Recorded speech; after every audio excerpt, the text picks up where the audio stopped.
Aku bingung, ada apa? Dan parahnya lagi, dia nggak segan-segan mendorongku dan memukulku. Kamu kasar banget.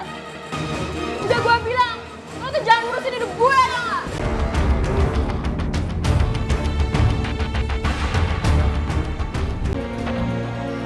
Hubunganku dan Kak Rena benar-benar sangat dekat. Mungkin karena cuma dia orang satu-satunya yang bisa kuandalkan. Kayak apa sih kak? Ini tuh bedak. Aduh, kamu tuh sini dong, majuan sini. Ini cuma bedak kok. Kamu tuh harus tahu ini bedak, ini apa. Kamu tuh cewek. Sejak kecil aku sudah cacat. Cuma Kak Rena yang peduli dengan kondisiku. Kak Rena orangnya sangat pengertian dan perhatian semua kebutuhanku. Aku merasa dia itu seperti malaikat pelindungku. Dia orangnya lembut. Dia tak pernah mengeluh tentang kondisiku. Aku merasa apa yang dilakukannya kepadaku sangat tulus. Ya, nih ada udangnya, ada cuminya, kesukaan kamu semua kan? Aku sayang sama dia. Aku nggak tahu lagi bagaimana hidupku kalau nggak ada Kak Rena. Sedangkan Mama orang yang sibuk dengan pekerjaannya. Tapi aku merasa sikap Kak Rena berubah.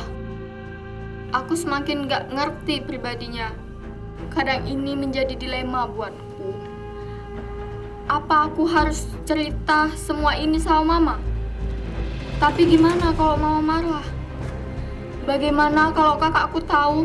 Bukannya selama ini cuma kakak yang bisa ngertiin aku. Aku bingung.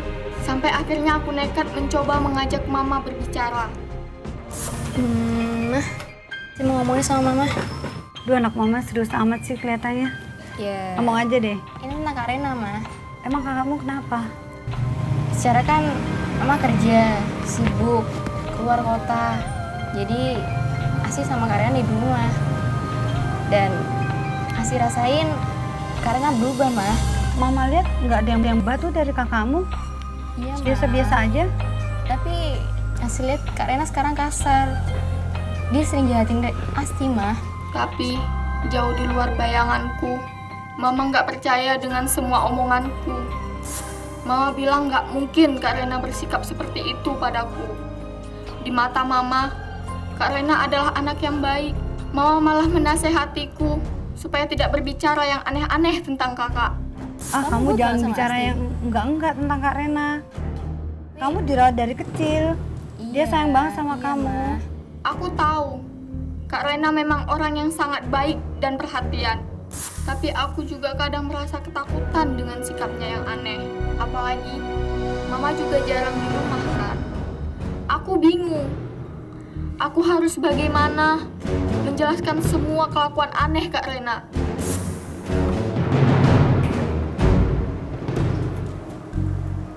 Berbagai macam keganjilan yang Asti rasakan pada perilaku Rena membuat Asti menjadi tidak tahan. Berbagai macam upaya Asti lakukan untuk Rena. Apakah yang akan terjadi pada Asti? Mampukah Asti membuat kakaknya itu tersadar? Atau malah Asti semakin terjerumus dengan kebingungannya sendiri? Sebenarnya aku juga sedih kalau melihat Kak Rena seperti itu. Sampai suatu hari aku nggak sengaja memergoki kakakku yang tiba-tiba berteriak sendirian di kamarnya.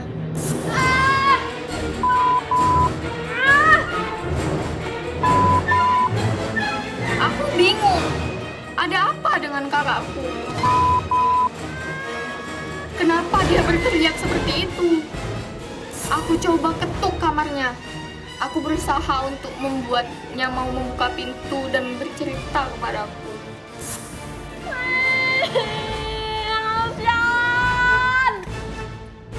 Kak, apa? Kamu kenapa sih teriak-teriak di dalam?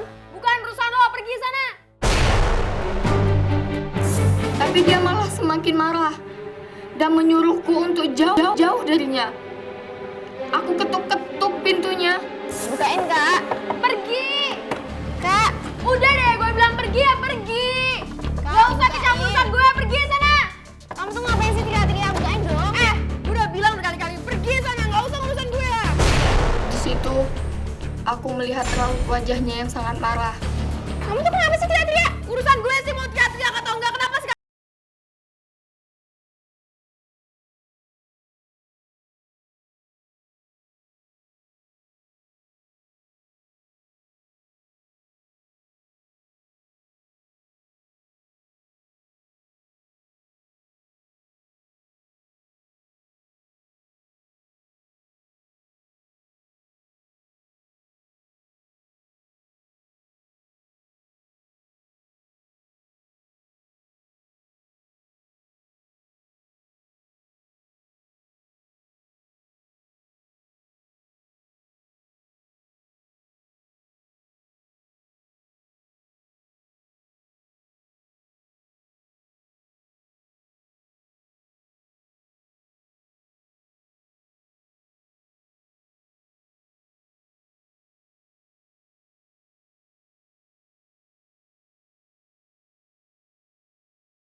Aku benar-benar bingung dan ketakutan.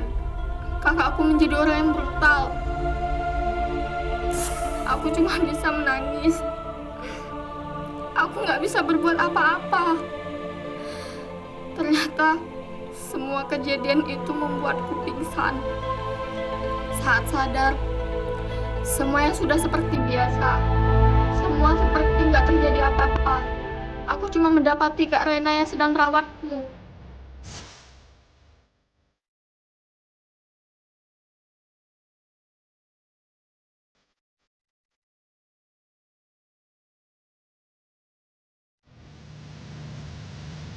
Asti, kamu udah sadar? Karena Jujur saja, aku masih takut kalau dia berbuat kasar lagi.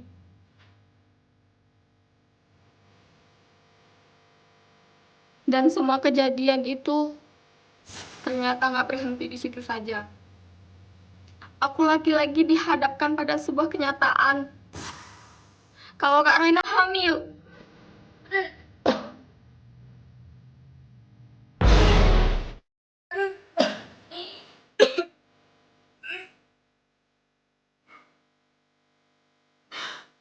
Ya Tuhan. Cobaan seperti apa lagi yang harus menimpaku? Jujur saja, aku malah semakin bingung. Apa yang harus kulakukan? Karena selama ini, cuma aku yang tahu kelakuan kakakku. Aku benar-benar bingung. Harus melakukan apa lagi? Di satu sisi, aku merasa kakakku banyak membantu hidupku. Tapi di sisi lain, aku juga nggak bisa membiarkan semua kelakuan Kak Rena.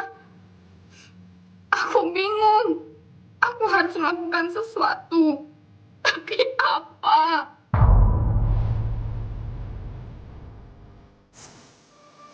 Kita sudah mendengar pengakuan dari Asti. Apakah Asti harus menceritakan perilaku Rena kepada mamahnya dengan harapan mamahnya akan percaya dan akan membantu untuk mencari jalan keluar? Ataukah Asti harus tetap diam sambil mencari cara untuk menyembuhkan?